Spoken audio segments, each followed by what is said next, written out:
Muy buenas. Hoy entrevistamos a Carlos Rus, presidente de la Alianza de la Sanidad Privada Española. El pasado 16 de noviembre, Carlos Rus fue reelegido como presidente de la patronal de la sanidad privada ASPE para un nuevo mandato. Así que en este encuentro nos va a contar cuáles son los retos y desafíos que tiene enfrente en un momento en el que ha llegado al Ministerio de Sanidad la nueva ministra Mónica García. Además, en esta conversación analizaremos algunos de los principales problemas que tiene nuestro Sistema Nacional de Salud, como es la escasez de profesionales y las listas de espera.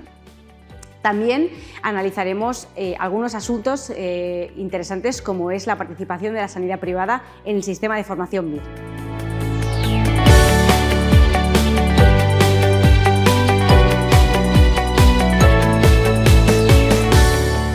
Hoy nos acompaña en nuestro plató Carlos Rus, presidente de ASPE. Bienvenido, muchas gracias por venir. Hola, ¿qué tal? Muy buenos días. Precisamente el pasado 16 de noviembre fue usted reelegido como presidente de ASPE. ¿Cuáles son los principales retos que se ha marcado para este mandato? Bueno, es un mandato que tiene que ser continuista porque así lo han decidido los asociados, ¿no? Que continúe en la presidencia. Mi satisfacción es haberlo hecho de una forma unánime, tener un respaldo total. Mi satisfacción también es que se hayan incorporado actores que eran muy importantes y relevantes y que forman parte ahora de la Junta Directiva y antes no, como es el caso, por ejemplo, de la incorporación de Hospitén o de Rivera Salud como miembros a la Junta. Desarrollamos un plan estratégico. Yo creo que gran parte del éxito que ha tenido ASPE en estos últimos 4 años ha sido decidir en qué íbamos a focalizar nuestros esfuerzos. Ese plan estratégico ha de continuarse porque es el reflejo de la voluntad, del querer, en qué quieren que trabajemos y centremos nuestros esfuerzos. Pero nos dimos cuenta que habíamos cometido un pequeño error. Tenemos al paciente en el centro de nuestras instituciones y teníamos que ponerlo también en el centro de ASPE. Entonces vamos a continuar con los retos anteriores. Pero tenemos que también desde ASPE poner al paciente en el centro de la relación institucional y del mensaje que la sanidad privada lanza a los ciudadanos. Yo creo que ahora más que nunca esto va a ser muy importante. Porque se habla de la sanidad privada, nosotros hablamos de la experiencia paciente, hablamos de lo que importamos, de lo que suponemos, pero no hablamos muchas veces de la responsabilidad social que también es asumida por las empresas de nuestro sector, y no lo ponemos en valor. No quiero hablar solo de tiempos de acceso, no quiero hablar solo de calidad asistencial, también quiero hablar de todo aquello que aportan desde el punto de vista de responsabilidad social.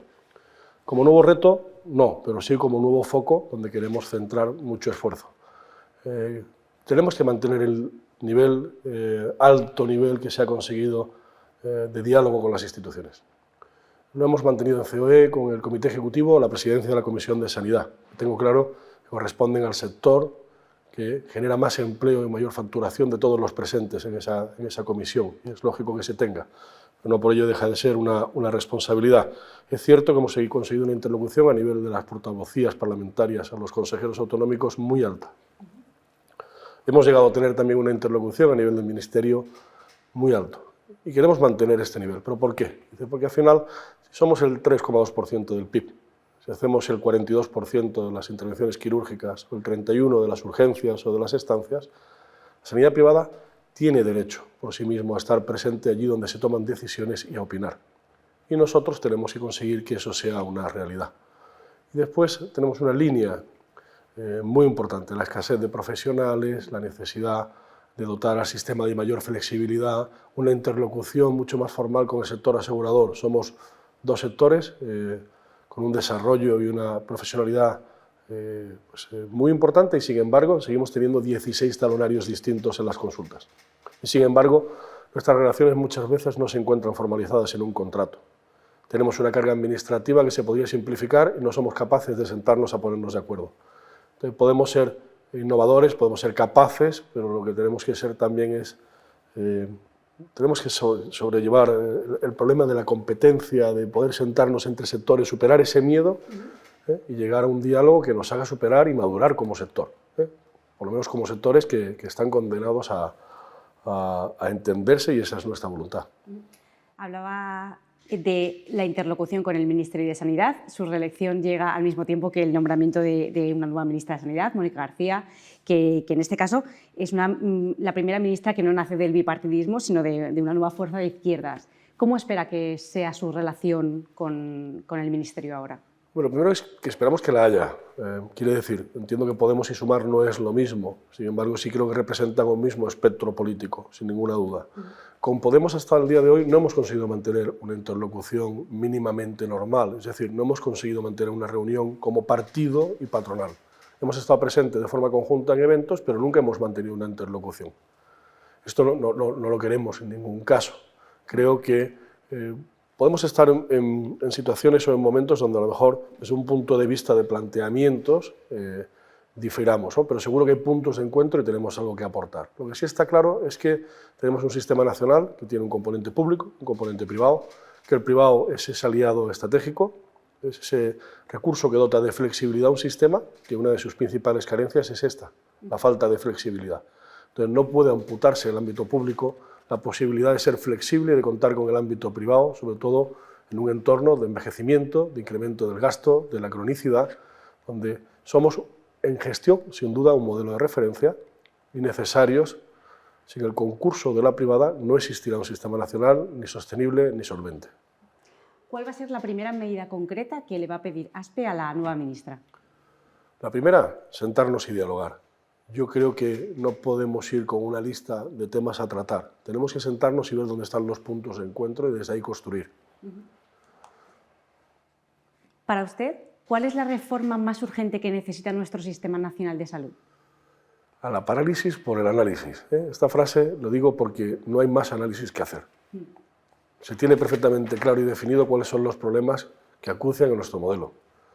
Y lo que hay que hacer es tomar las decisiones para solventarlos. No se puede hacer desde lo alto de una tribuna. Se ha de hacer desde el juego, del buscar el convencimiento de los otros sectores políticos, del buscar ese pacto en el que se entienda que es necesario, pues igual que se ha hecho en materia de las pensiones, y no ha sido ningún drama, y se ha ido consiguiendo una mesa que va regulando esa situación, porque es algo fundamental. Pues lo mismo es en el campo sanitario. Necesitamos llegar a ese entendimiento. Y en ese entendimiento, para mí, en esa mesa de diálogo, la sanidad privada tiene que tener voz propia. ¿Por qué? Por los datos y cifras que te hemos puesto antes encima de la mesa, por el peso y por lo que supone, y porque seguimos creciendo además a buen ritmo, ¿no? Uno de los grandes problemas que ahora mismo lastran al sistema sanitario nuestro es la escasez de profesionales. ¿Cómo se puede hacer frente a este problema? Tenemos muchas soluciones. Ahí yo creo que no hemos sido imaginativos, pero también recoger las que se han propuesto en los últimos años. Sabemos que las homologaciones no son la solución, pero es una ayuda. Ya se ha establecido un cambio normativo que tenemos que seguir y ver que se hace y se desarrolla.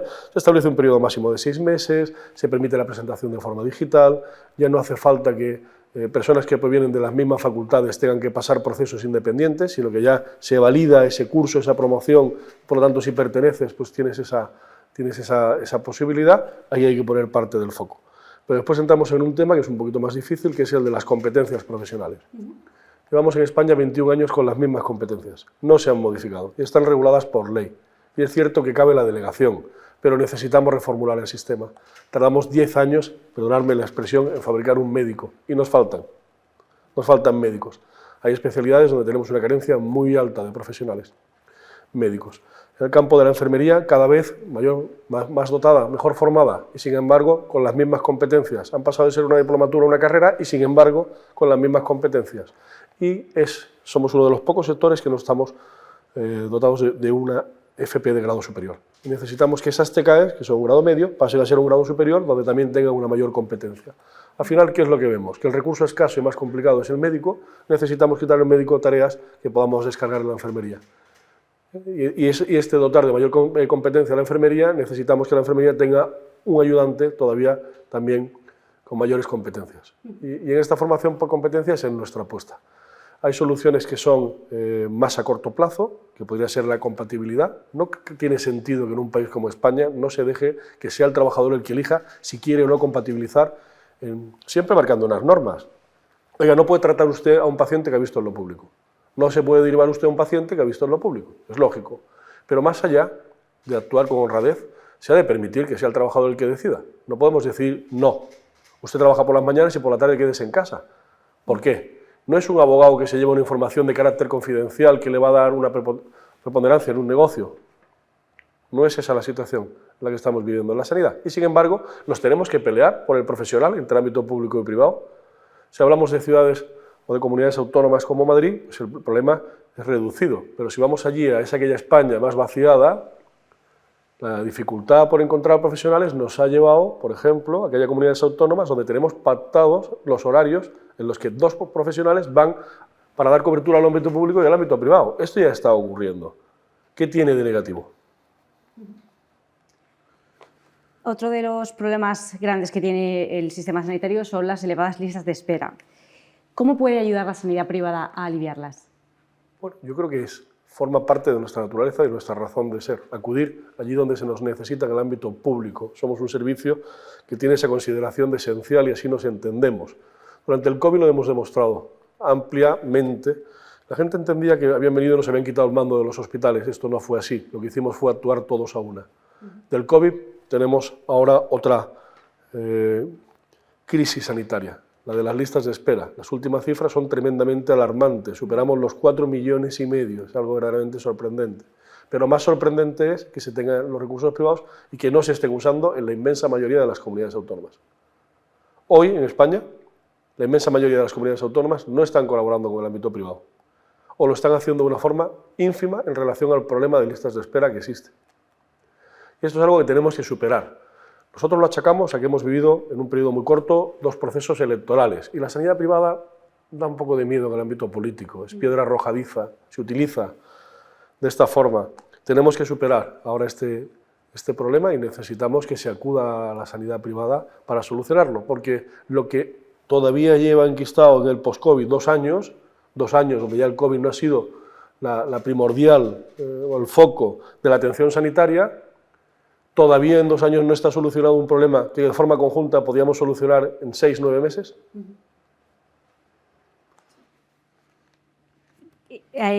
Cambiamos radicalmente de tema. ASPE ha dicho en varias ocasiones que quiere participar en la formación MIR.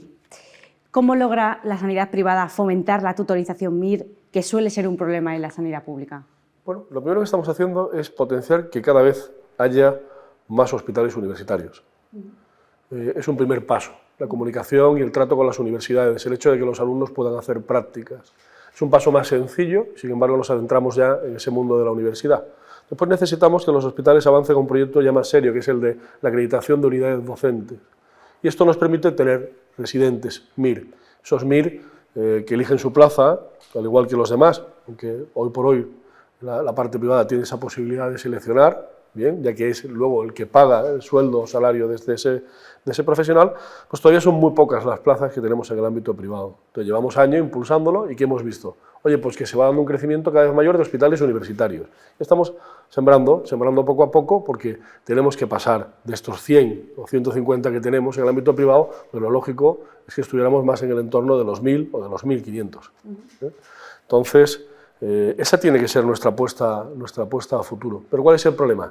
Que mientras que en el ámbito público la inmensa mayoría de los hospitales tienen el carácter de general, en el ámbito privado hay hospitales que tienen el carácter de general, pero muchos de ellos sobre todo están focalizados en 2-3 especialidades en las que son tremendamente buenos, en las que son conocidos, en las que le posicionan en la mente de ese cliente o paciente para acudir cuando tienen un problema de cierta gravedad. Y ahí pues necesitamos la conjunción a veces de varios centros para cumplir los requisitos.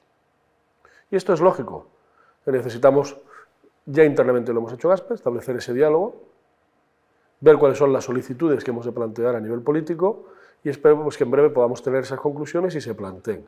Pero necesitamos sin duda que también haya una apuesta por este sector privado. Colaboración público-privada no es solo lista de espera, sino también es MIR. Colaboración público-privada no es MIR, sino también es incrementar el número de trasplantes que se producen en España. Entonces estamos en estos 3 campos. Esta es la apuesta que tenemos en el ámbito no solo de la colaboración, sino también de la responsabilidad social. Esta, como te decía al principio, el foco del paciente. Vamos al tema normativo. Hay 2 proyectos normativos que preocupan a la sanidad privada, que se han quedado paralizados pues a raíz del adelanto electoral. Uno es la ley de equidad, que ahora mismo es una incógnita. ¿Cree que se llegará a ejecutar y por qué preocupa tanto a la sanidad privada? A ver, preocupa porque si pensáramos en equidad, yo pensaría en que se consiguiera los mismos tiempos de accesos para todos. independientemente de que hubieras nacido en La Rioja o en Canarias. Y piensas también en que tuvieras el acceso a la misma tecnología, no solo los plazos, sino la tecnología, ¿no? Capacitación profesional, sueldo de los profesionales. Y sin embargo, ves una ley de equidad que lo que dice es, oiga, usted no colabore con el ámbito privado. Si lo hace, que sea algo de forma excepcional. Desde el principio, cuando se establece la colaboración público-privada, no solo en el ámbito sanitario, sino en general en España, el hecho de que el Estado tenga que dar garantía de que se produzca un servicio, nunca se tuvo la intención de que tuviera que ser el Estado el que diera ese servicio. No tiene por qué serlo. La colaboración público-privada nace de una forma absolutamente natural y sigue siendo gestión pública. Está la gestión pública directa y la gestión pública indirecta. Y estamos en la gestión pública de carácter indirecto. Pues esa ley de equidad no establece los mismos plazos de acceso, ni el mismo cuadro médico, ni los mismos servicios, ni las mismas prestaciones, ni los mismos salarios de los profesionales. Pero sí establece que colaborar con nosotros sea algo excepcional y complica esa colaboración público-privada. Entonces no es temor, es que existen comunidades autónomas, la inmensa mayoría, esto supondría un varapalo importante, pero existen comunidades autónomas en las que su modelo se caería absolutamente de un día para otro, como es el caso de Cataluña. El otro proyecto normativo es la ley de ratio enfermero. ¿Es posible en España una norma tal y como estaba planteada?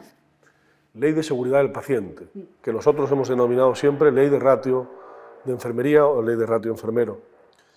El papel de la enfermería en el trato del paciente es único y excepcional, pero no son los únicos que interaccionan con el paciente ni que son necesarios. Establecer una ley de seguridad del paciente basándose solo en la enfermería lo deja cojo. Establecer una ley de seguridad del paciente en la que no se tiene en cuenta la distinta tipología de centros o de especialidades lo deja cojo. O las singularidades y diferencias entre el ámbito público y privado deja ese proyecto cojo. Entonces, es un proyecto que yo creo que nació con prisas y no se hizo bien. No se pueden establecer unos ratios porque en esa medida lo primero que vas a provocar es destrucción de empleo. Si obligas a unos ratios de enfermería que son absolutamente inasumibles porque no hay suficientes enfermeros hoy por hoy en España, si los hubiera, saldrían TCAEs a la calle y tendrías que quitar podólogos y otra serie de fisioterapeutas y otros campos de profesionales, porque no es viable los ratios que se establecían. Entonces, es una ley que nace por iniciativa legislativa y, por lo tanto, se tiene la obligación por parte del Parlamento de volver a votar su puesta en marcha o no. Yo creo que ha de reformularse desde su base. Y en esa reformulación nosotros estamos dispuestos a participar, pero para nada una continuidad del proyecto que hoy por hoy está puesto encima de la mesa porque carece de sentido. Y luego no deja de ser un proyecto que en cierta medida o en gran medida invade las competencias de las profesionales o de las comunidades autónomas, que son las que tienen la gestión del personal transferida y su ordenación.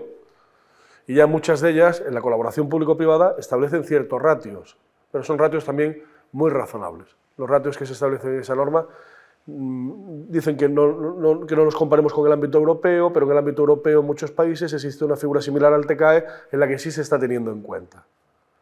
De hecho, ahora se van a publicar una serie de datos de un estudio que ha pedido el Ministerio, en el que en ese comparativo, en ese ratio, va a ser más cercano porque vamos a utilizar el mismo criterio que todos los países europeos, o se va a intentar unificar. Y ahí veremos el resultado y veremos que España no está tan mal posicionada como se dice a este respecto. La última pregunta, Carlos, es acerca del modelo Muface. ¿Qué opina sobre este modelo? ¿Cree que le hace falta una revisión? Y también preguntarle si tras la mala situación que ha atravesado debido a la inflación, ¿cree que puede ser el final del modelo Muface tal y como lo conocemos si no se reestructura mejor para adaptarse al contexto actual económico? Ha sido un modelo que ideológicamente ha sido muy discutido en los últimos años. Y muchas veces se ha dicho se va a acabar con Muface, no se quiere la continuidad.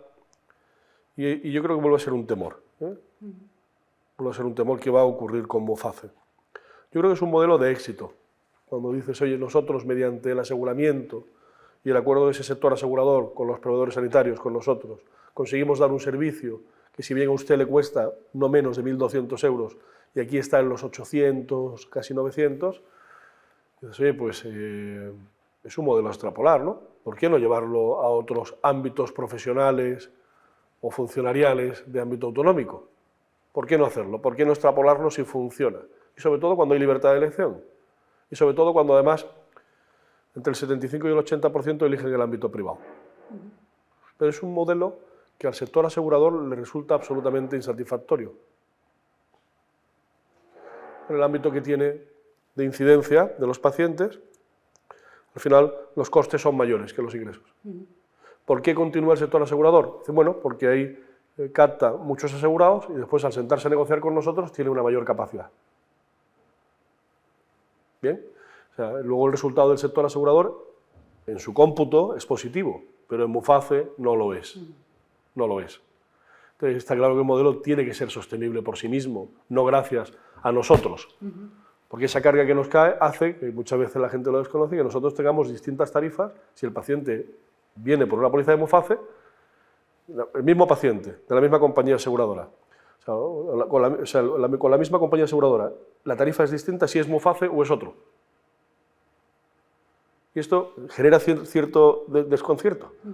Luego, no se está dejando que se incorpore gente joven a Muface. Y esto es el fin de Muface. O sea, las medidas en las que no se ha conseguido subir, como era justo y necesario, las tarifas, dada la inflación que se había producido. El hecho de que no se permita la incorporación de personas jóvenes. Recordemos que el 80% del gasto se produce por encima de los 60 años y en Muface cada vez tenemos un funcionario más envejecido. Al final, el final de Muface ya se ha firmado. Lo que estamos acudiendo es a una muerte lenta, pero se produce un cambio en los próximos años o veremos como hay más compañías aseguradoras que abandonan y hay más centros sanitarios que no tengan ningún tipo de interés en seguir trabajando con este modelo. La última sentencia que se ha producido en el caso de Asisa es una sentencia que ha sido tremendamente desafortunada, porque en justicia podrá corresponder a Asisa hacer frente a los gastos de todos esos pacientes que en el COVID fueron derivados al ámbito público. En justicia así lo será. Pero la realidad es que en aquel momento se nos dijo a todos en el ámbito privado que todo paciente COVID primero iba al ámbito público, porque se quería tener concentrado, no por público-privado, sino todos los pacientes juntos, para dejar que los otros centros, que nosotros pudiéramos trabajar otro tipo de patologías. Cuando el centro público ya se vio desbordado, nosotros entramos en juego. Esa fue la política. Entonces, esto, por ejemplo, ha supuesto un impacto importante para Muface, sin duda lo va a ser.